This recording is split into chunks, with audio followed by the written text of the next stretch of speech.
I hope you are well and that you are satisfied with my English story. Was los? The darkness whispered against me, pressing down upon my shoulders like a burden of sin. In every direction spread the endless host of dark trees and thick foliage. As far as the eye could see, ripping and tearing, I pushed my way through the undergrowth, struggling against the strong hold of fear by focusing only on putting one foot in front of the other. I wasn't making any progress. The further I traveled, the clearer the path became, and even my aching head understood that I was going in circles, walking through the same trails I had cut hours ago, tripping over the same stones, cutting my hands on the same thorns. Had to stop, but if I stopped, I knew I would never find strength enough to rise again. Had to go on. But if I went on, I would only wander deeper into this labyrinth of wilderness. It was an impossible choice, one that I could not make. I squeezed between two thick oak trees, feeling the rough bark scrape against my back. With a pop I appeared from the other side, doubled over and gasping for breath. When I looked up, my head swam.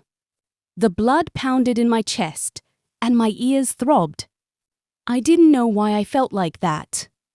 Could be loss of blood, or lack of food, exhaustion, fear, loneliness. Then my dry eyes caught sight of a single object, flapping in the brittle wind. It was a piece of cloth the size of my palm, snared by a tangled bush, hanging from one thin branch. I felt my heart pound, and I staggered over to the cloth. It was warm and black, and felt like a cross between leather and velvet. A piece from the clothing of one of my friends. It had to be it. With a spark of new strength, weak but alive, I pushed into the blackened trees. I hadn't traveled this way yet. It was all new territory to me. And there, in the red earth, a footprint lay pointing in the direction I was walking. It marked the passing of a traveler who was not me. A single bit of hope lit some light inside me. I heard myself laugh and felt a smile stretch my dusty lips. "Sis was it." I had found them again. Then my newfound joy crumpled. Who was to say they wanted me to find them? They had left me behind once. What was stopping them from doing it again, once I found them? The hope died. In truth, I didn't know exactly why I had woken up yesterday morning completely alone. My company, consisting of 4 other desperate individuals, had vanished over the night without a trace. At first I had assumed they had been taken. The sickly ones roamed these parts of the mountains quite commonly, so commonly that we, the company, and I, had seen several small groups of these poor, infected people wandering the cliffs around. US, moaning, screaming, writhing, in the pain of their disease. Then I realized that it was impossible. The sickly ones would not have left a defenseless victim such as myself unattended.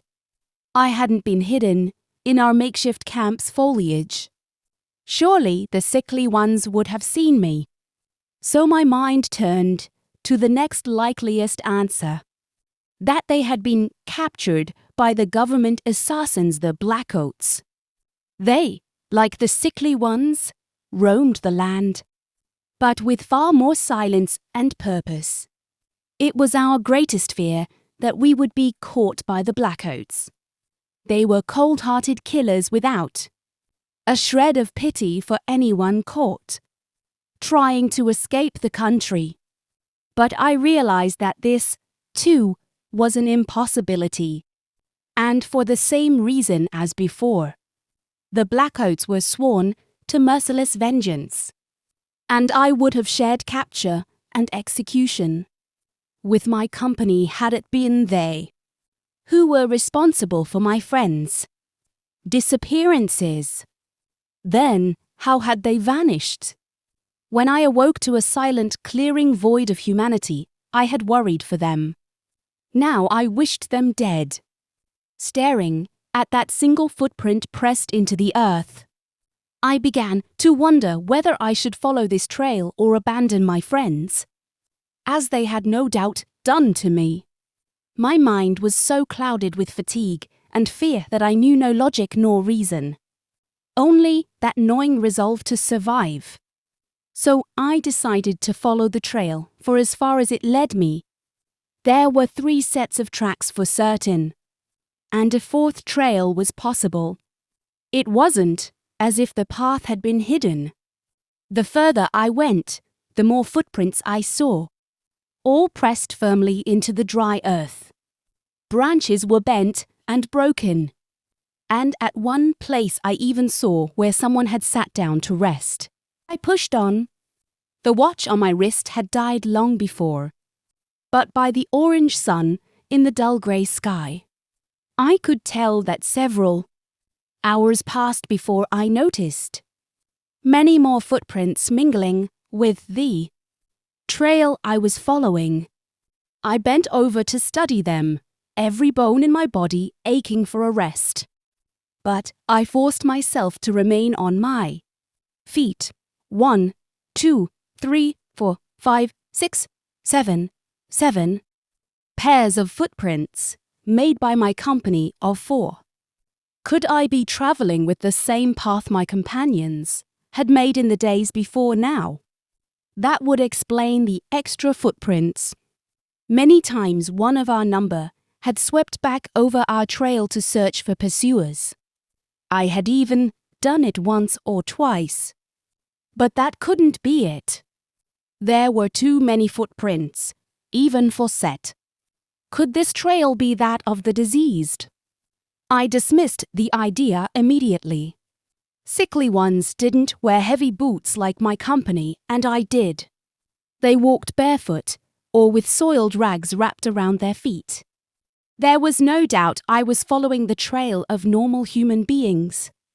This was the one opportunity to turn back, to flee from the danger that inevitably stood ahead, to avoid my doom and find another way forward. But I continued. Every step I took, I felt the gnawing hunger within me growing stronger.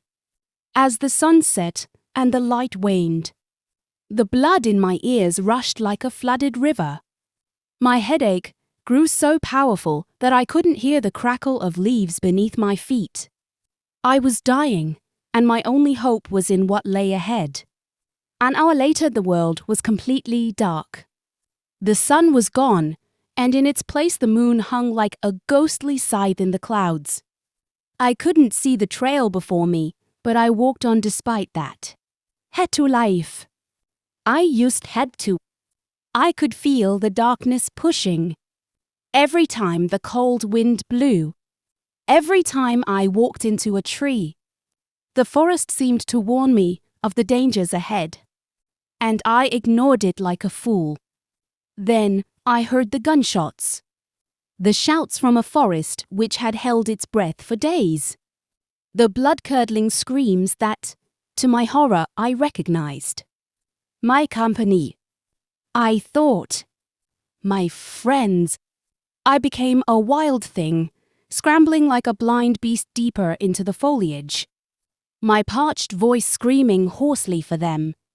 Crashing through the undergrowth, I stumbled into a clearing, where lay my 4 friends, silent, still, for eternity.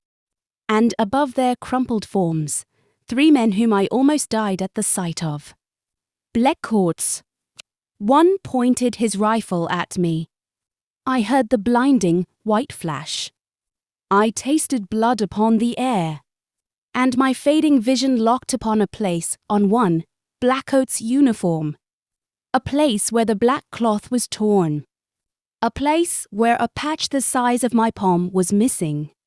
That was all I saw before the world blurred and fell away. And yet again, I was lost.